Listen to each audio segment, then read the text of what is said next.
Bienvenidos a otro video del taller de Laravel. El día de hoy vamos a hablar acerca de la definición de las tablas dentro de las migraciones. Las tablas dentro de las migraciones las podemos definir a partir de una función, un método en particular, que es el método create, que está definido por la clase esquema, que es el que podemos observar aquí dentro del método o función up que ya habíamos definido anteriormente sobre la parte de las migraciones. Entonces este método particular create me recibe dos argumentos en particular, dos parámetros, que es el nombre de la tabla que nosotros vamos a definir y un objeto de tipo blueprint, que es otra clase, que establece el contenido que va a tener o por el cual se va a definir la tabla. Bien, aquí cabe señalar que normalmente cuando nosotros definimos la creación de la migración se fija mucho en el nombre que nosotros estructuremos dentro de su definición de nombre para la migración, para establecer de esa manera, de forma automática, el nombre que se le va a colocar aquí en la primera sección para el nombre de la tabla. Entonces ahí es donde se define. En la parte de adentro de este método nosotros vamos definiendo toda la parte que es la estructura de las columnas o de los campos que se le van a establecer a la tabla, que más adelante hablaremos un detalle o detenimiento sobre cada uno de los tipos diferentes de campos que se pueden ocupar aquí adentro. Aparte de este método create, nosotros podemos definir otros métodos, como lo son el hasAtable o el hasAcolumn. Estos métodos nos pueden servir para que dentro de la misma definición del método up nosotros podamos establecer, por ejemplo, algunas circunstancias que se realicen antes o después. Por ejemplo, yo puedo utilizar un condicional para definir si yo ya cuento o no con la tabla. Entonces puedo utilizar precisamente esta función de la clase schema hasAtable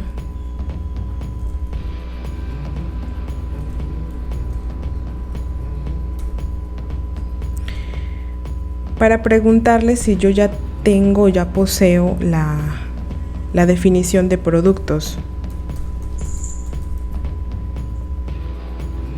Y si ese fuera el caso, pues entonces yo realizaría a lo mejor algún procedimiento extra.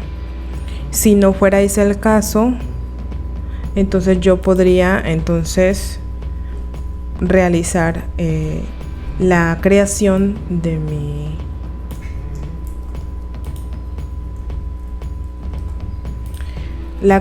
pues normal de mi tabla, ¿no? Eso sería, por ejemplo, un uso que le podríamos dar a la definición del método de hasTable, ¿no? Tengo la tabla. También tenemos el otro que les mencionaba, que es el hasAcolumn. Yo podría preguntarle si ya poseo alguna de esas columnas y si es el caso, pues hago algo o no. Esto me serviría mucho, por ejemplo, posteriormente cuando yo ya tengo realizada la migración y quiero hacer alguna modificación. Entonces yo podría ocupar esto dentro de un condicional y preguntarle si ya tengo creada en específico una columna.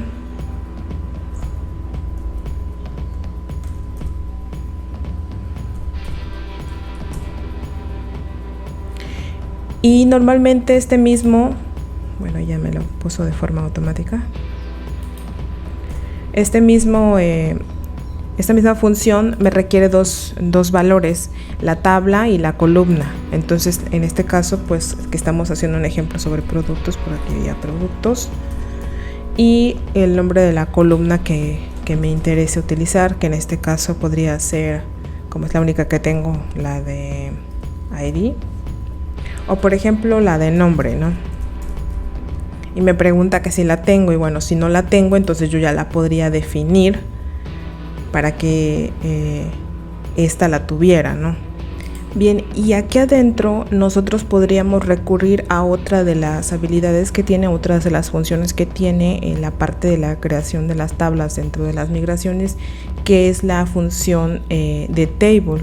Nos puede servir para que nosotros modifiquemos el contenido de las tablas ya existentes. Entonces, en este caso, a nosotros nos interesaría, si esta columna no existiera, que se creara dentro de esta misma definición de la tabla, ¿no?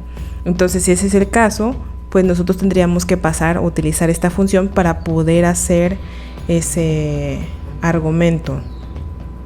O también podría ser, por ejemplo, para en el caso de que ya exista, porque eso es lo que nos daría este resultado si fuera verdadero. Si ya existe, pues que la elimine, y si no existe, pues que la cree, por ejemplo. Entonces vamos a ocupar esa función para verlos cómo se vería en esos casos. La función en sí es table, es los puntos es con minúscula, table.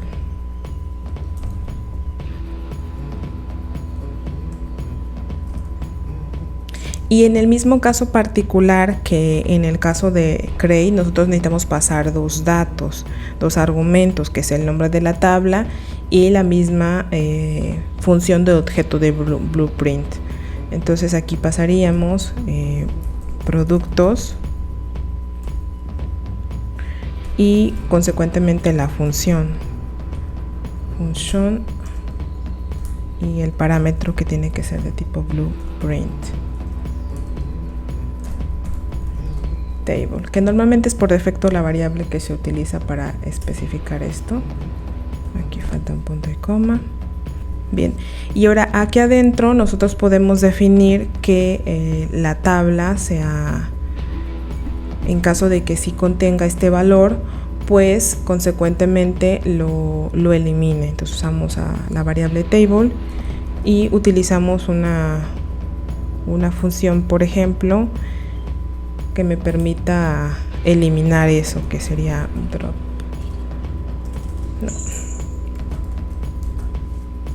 drop column. Ahí está. Podemos poner un nombre en caso de que ya exista. Bien. Y ese puede ser un ejemplo que nos puede servir para entender cómo es que funciona esta parte de la función de schema.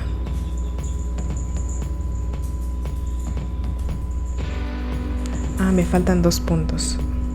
Ese es el error que marcaba. Bien, entonces son algunos de los usos que podemos realizar, utilizar para definir el contenido de la tabla. Si nosotros, por ejemplo, queremos definir algunos datos extra dentro de la misma tabla, podemos recurrir, por ejemplo, a la función, lo voy a hacer aquí mismo dentro de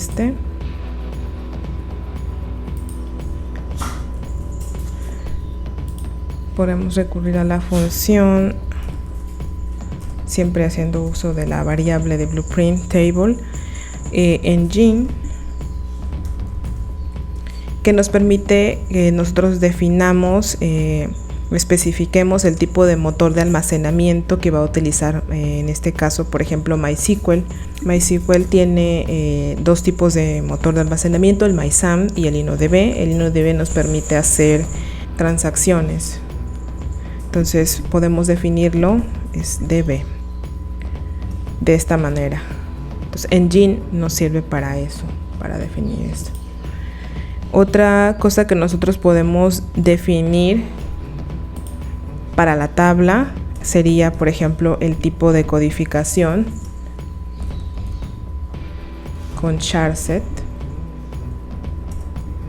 Nosotros normalmente aquí en México utilizamos la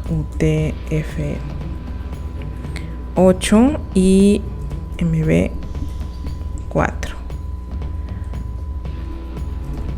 También podemos especificar el tipo de colección de caracteres que nosotros vamos a utilizar, también a través de la función, el objeto de table, pero en vez de echarse sería collection.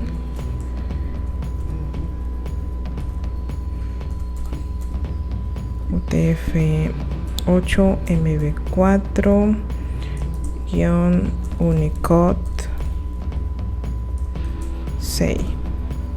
Entonces podemos ver que nos puede servir también para eso, para especificar no solo el tipo de motor, sino el tipo de codificación que nosotros requerimos utilizar dentro de este. También podemos utilizar otro método que se llama, bueno, no es, sí es un método, pero es parte de el objeto de table, que nos sirve para definir o indicar que la tabla va a ser o debe ser temporal.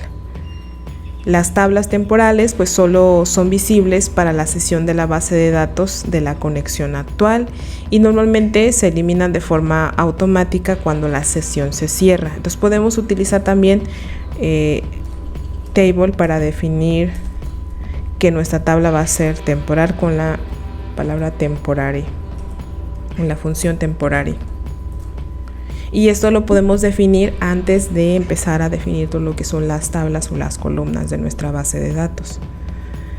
¿Qué más podemos hacer con esta? Nosotros podemos también definir, por ejemplo, el tipo de conexión que vamos a realizar. Ya en el video anterior estuvimos viendo que nosotros podíamos definirlo a través de un comando, que podemos definirlo a través de una variable, pero también lo podemos hacer a través de esta misma clase esquema y podemos definir el tipo de conexión que va a utilizar la tabla en específico. Entonces con schema dos puntos connection, y tiene una estructura particular, ¿no? Ahí tendríamos o estaríamos definiendo que la tabla se va a conectar, por ejemplo, a SQLite, cuál sería su nombre y el esquema o el contenido que tendría, ¿no? Igual que en el caso de create, como vemos aquí abajo, para esta circunstancia nosotros tendremos que pasarle el nombre de esa tabla y también tendríamos que pasarle pues el objeto que va a estar creando la base de datos o la estructura de la base de datos, y este objeto también tiene que ser de tipo blueprint.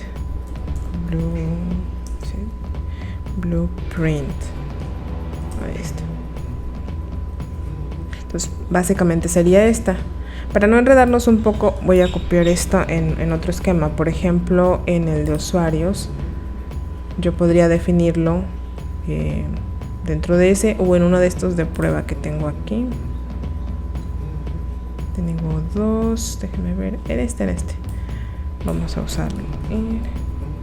Y entonces este en específico haría eso, se conectaría a la base de datos de SQLite y ya definiría su nombre. Este no sería usuario, le vamos a poner productos porque ese es el nombre que tiene, productos.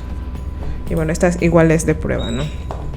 Pero vean que para ese caso nosotros desde este momento estaríamos definiendo que la conexión se realizaría hacia SQLite. Regresando al primer ejemplo que estábamos manejando, vamos a ver las últimas funciones que podemos ocupar para la definición de lo que sería el esquema de una tabla a través de la migración. No menos importante, pues la parte en el caso de que nos interese a nosotros a lo mejor cambiarle el nombre de la definición a la base de datos. Y estas serían algunas de las modificaciones que nosotros podríamos implementar sobre una migración que ya está hecha. Entonces yo simplemente necesito definir, por ejemplo, el nombre de la tabla que me interesa renombrar. Y en este caso simplemente utilizamos de nuevo a la clase esquema y utilizaremos el método o la función rename, que nos pide dos datos o dos parámetros en particular, que es D, o sea, el nombre que tenía antes. Podemos poner el nombre que estábamos trabajando ahorita, productos, a el nuevo nombre que nosotros le vamos a colocar. Podríamos, en vez de poner productos, sería como elementos, podría ser. Entonces, ya ahí estaríamos cambiando o redefiniendo el nombre que tendría lo que es la tabla de la base de datos. Otro uso que le podemos dar también, o que podemos hacer para la parte de la tabla, es eliminarla. A lo mejor nos interesa eliminar.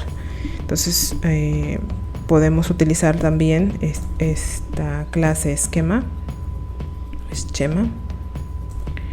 para definir lo que sería la eliminación, y esto se hace pues con el método de drop y definiendo el nombre que tendría la tabla. Aquí hay que considerar, por ejemplo, que se va ejecutando, y en este caso yo ya le cambié el nombre en la parte anterior, entonces tendría que definir el nuevo nombre. Y si me interesa, por ejemplo, solamente eliminarlo en caso de que exista, y en caso de que no exista, pues no. Entonces utilizaría otro comando que es schema drop, creo que es, no, este es index, drop if, es drop if exits. Y este comando precisamente es necesario porque en el caso anterior, si mi tabla ya no existiera, me mandaría un error, o sea, habría un conflicto ahí porque trataría de eliminar algo que ya no existe. Entonces, nosotros tenemos que fijarnos bien la circunstancia en el cual nosotros la estamos utilizando, porque si sucede que no existe este esquema, pues me va a mandar un error, no va a haber ahí algún problema. Entonces, lo ideal sería que primero pues se verifique, ¿no?, si existe, y si existe, entonces ya hace la respectiva eliminación, y si no existe, pues simplemente ya ahí se queda, ¿no? Entonces, como podemos ver, hay varias funciones que nosotros podemos utilizar y varios características o propiedades que nosotros podemos cambiar a una tabla desde la misma migración. Y bueno, eso sería todo por este video. Nos veríamos en el siguiente video, donde vamos a observar algunas características que tiene la parte de la definición de las columnas y los tipos de datos que nosotros podemos crear dentro de una tabla. Nos vemos, hasta la próxima.